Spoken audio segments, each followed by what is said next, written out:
धन्यवाद कर्मचारी साथियों। पिछले ग्रेचुटी संबंधित वीडियो में मैंने बताया था कि राजस्थान सरकार के कर्मचारियों के लिए ग्रेचुटी का कैलकुलेशन किस तरीके से होगा, वो मैं अलग से वीडियो बना करके बताऊंगा। तो आज की वीडियो में मैं 2 या 3 एग्जाम्पल के द्वारा बताऊंगा कि कोई भी कर्मचारी अगर रिटायर्ड होता है तो उस समय उसको कितनी ग्रेचुटी का भुगतान किया जाएगा। ग्रेचुटी क्या होती है ये मैंने पिछले वीडियो में डिटेल में बताया कि जब भी कोई सरकारी कर्मचारी या कोई भी कर्मचारी रिटायर्ड होता है किसी कंपनी से, तब कंपनी के द्वारा या उस नियोक्ता के द्वारा उसको कुछ राशि का भुगतान किया जाता है जो उसकी सेवा के बदले होता है, और जिसमें कितने वर्ष की सेवा की और उस समय रिटायरमेंट के समय उसका मूल वेतन क्या था उसके अनुसार डीए वगैरह को जोड़ करके उसका कैलकुलेशन होता है। तो ये तो बात हो गई थी कि ग्रेचुटी क्या होती है, मैंने विस्तार से वीडियो बना रखा है, अगर आपने नहीं देखा तो वो वीडियो जरूर देखें। अब राजस्थान सरकार के जो भी कर्मचारी है उनके लिए ग्रेचुटी की बात करें तो मैंने पिछले वीडियो में थोड़ा सा एंड दिया था, अब मैं आपको डिटेल में बताऊँगा कि राजस्थान सरकार का कोई भी कर्मचारी अगर रिटायर्ड होता है, सेवानिवृत्त होता है, तो उस समय उसकी ग्रेचुटी की कैलकुलेशन किस तरीके से होगी।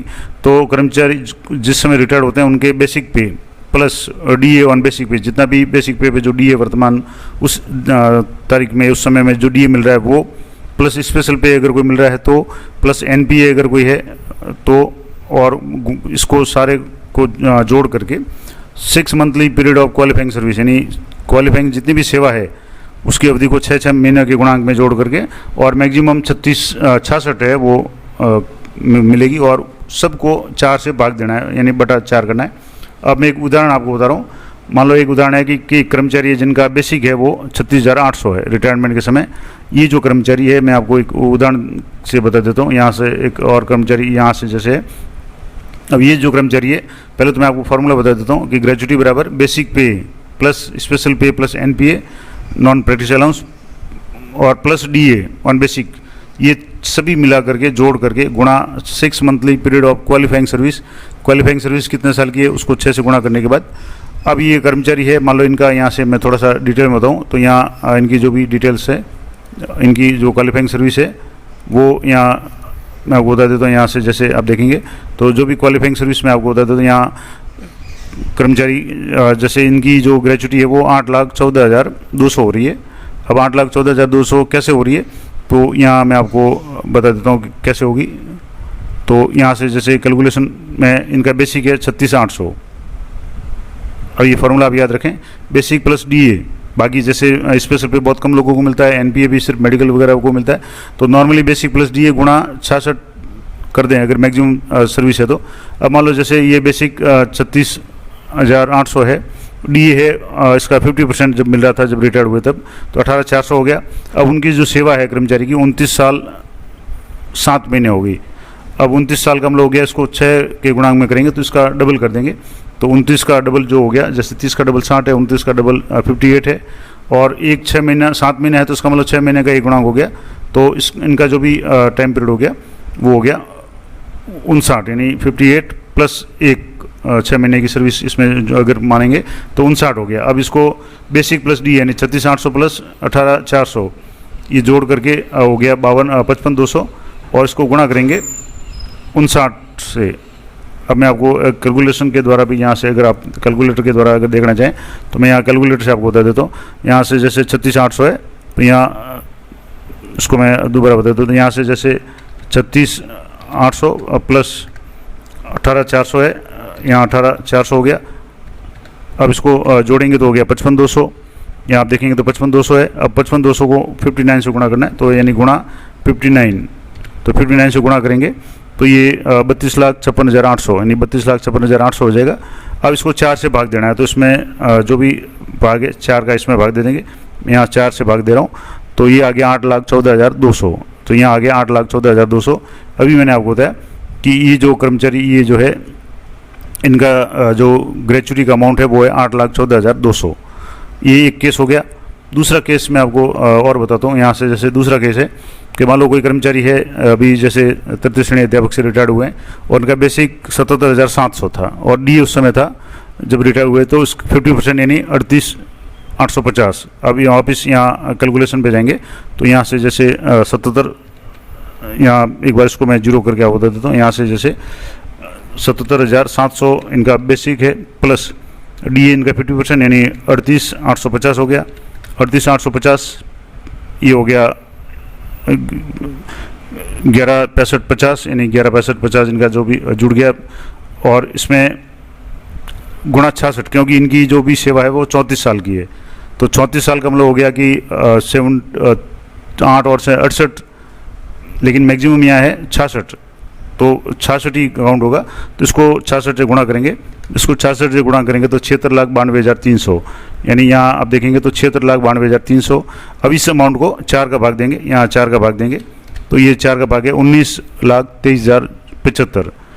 तो यहाँ आपके जो भी अमाउंट आ गया 19,23,075, मैं आपको यहाँ बता देता हूँ 19 लाख। यहाँ से आप देखेंगे तो ये जो कर्मचारी है, ये जो रिटायर्ड हुए हैं 30 अप्रैल 2024 को, उस समय डी जो 50% था, अब इनका यहाँ जो अमाउंट है वो 19,23,075, यानी 19,23,075। और यहाँ भी जो अभी कैलकुलेशन करके मैंने आपको बताया, ये यहाँ कैलकुलेशन मैंने आपको बताया, तो यहाँ भी ये 19,23,075 यहाँ कैलकुलेटर में भी आपने देखा। अब तीसरा मैं उदाहरण आपको और बता रहा हूँ, एक कोई जो प्रिंसिपल साहब है जो रिटायर्ड हुए हैं, वो L16 से हुए, उनका बेसिक है रिटायरमेंट के समय, अभी जैसे कुछ महीने पहले रिटायर्ड हुए हैं, तो उनका बेसिक है 98,800 यानी 98,800। अब यहाँ आप देखेंगे तो इनका जो भी बेसिक है वो 98,800 यानी 98 और 800 ये हो गया। अब इनका डीए है वो 53%, क्योंकि अभी जो डीए चल रहा था 53% उस समय रिटायर्ड हुए थे, अभी 55 हो गया, तो 53 उस समय डीए था, उस समय रिटायर्ड हुए तो 53 इनका डीए हो गया। तो यहाँ इनका डीए है वो हो गया 52,364।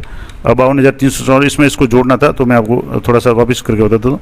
यहाँ से 98,800 प्लस, यहाँ प्लस करके आपको 52,364 ये जोड़ना है, तो ये हो गया 1,51,164 इनका बेसिक प्लस डीए 1,51,164 गुणा इनकी जो सर्विस तो थी 74 यानी लेकिन 66 ही मैक्सिमम मानी जाएगी, तो इसको 66 से गुणा करेंगे, तो 66 से गुणा करेंगे तो इसका आ गया 99,76,824, यहाँ आ गया 99,76,824। अब इसको वापस 4 से भाग देंगे, तो यहाँ भाग 4 करेंगे, तो यहाँ भाग 4 करेंगे तो 24,94,206 रुपये इनका ग्रेच्युटी का भुगतान अभी अब मिलेगा।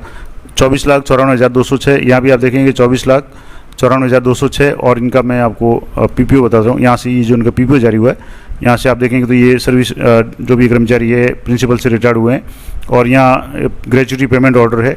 इस ग्रेच्युटी पेमेंट ऑर्डर में इनका जो भी जीपीओ अमाउंट है यानी ग्रेच्युटी का अमाउंट है वो है 24,94,206। यहाँ आप देखेंगे तो 24,94,206, और यहाँ भी अपने जो भी कैलकुलेशन किया है उसमें भी 24,94,206, और यहाँ भी आप देखेंगे जो भी कैलकुलेटर था उसमें भी था 24,94,206। तो इस तरीके से किसी भी कर्मचारी के रिटायर्ड होने पे, या आप अभी जैसे कोई भी साथी रिटायर्ड होने वाले हो, या आप खुद भी चेक कर सकते हैं कि उनको कितना ग्रेच्युटी मिलेगी। तो ग्रेच्युटी के लिए आपको उस कर्मचारी का मूल वेतन कितना है वर्तमान में, उसके साथ में इनका डीए कितना मिल रहा है, अभी जैसे 55 है तो जो भी है उस समय जब भी रिटायर्ड होंगे उस समय का डीए, और एनपीए वगैरह मिल रहा है तो वो जोड़ करके क्वालिफाइंग सर्विस है उसको 6 के गुणांक में करनी है। मान लो उनकी 30 साल की सेवा होगी तो 60 हो गया, और मान लो 40 साल की सेवा होगी तो 80 हो गया, लेकिन मैक्सिमम इनका है वो 66 है, तो 66 से मैक्सिमम गुणा करेंगे। अगर मान लो 35 साल की सर्विस है तो 70 हो गया, लेकिन 66 का ही गुणा करना है, तो मैक्सिमम 66 और बटा 4 से करेंगे, तो मैक्सिमम पहले जो लिमिट थी वो 20 लाख थी, अब इसको बढ़ा करके 25 लाख कर दिया। ये मैंने ऑर्डर पिछले वीडियो में बताया था। ये जो है 31 दिसंबर 2024 का ऑर्डर है government of Rajasthan finance department का, कि enhancement of maximum limit of gratuity to judicial officers के लिए। लेकिन ये लगभग सभी के लिए, ये तो जुडिशियल ऑफिसर का ऑर्डर है, लेकिन सभी के लिए है कि ग्रेच्युटी जो थी वो 20 लाख से बढ़ा करके 25 लाख हो गई है, और 1 जनवरी 2024 से ये लागू है।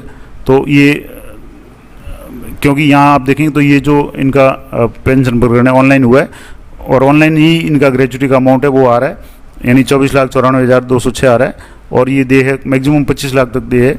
कई साथी जो रिटायर्ड हो चुके हैं और जिनका बाद में पेमेंट वगैरह बढ़ा है तो उनको नोशनल फ़ायदा मिला है, और ग्रेच्युटी में भी 20 लाख से अगर उनकी ज़्यादा हो रही है तो उन्होंने भी अप्लाई किया हुआ है, और ऑटोमेटिकली उनके खाते में वो बढ़ी हुई ग्रेच्युटी की राशि भी जमा हो जाएगी। नहीं है तो आप ट्रेजरी वगैरह से या जीपीएफ कार्यालय वगैरह जो से भी संपर्क कर सकते हैं, पेंशन कार्यालय वगैरह से। तो ये थी महत्वपूर्ण जानकारी कि राजस्थान सरकार के कर्मचारियों की जो ग्रेच्युटी की गणना है वो किस तरीके से होती है, और किसी भी कर्मचारी की आप ग्रेच्युटी की गणना कैसे करेंगे।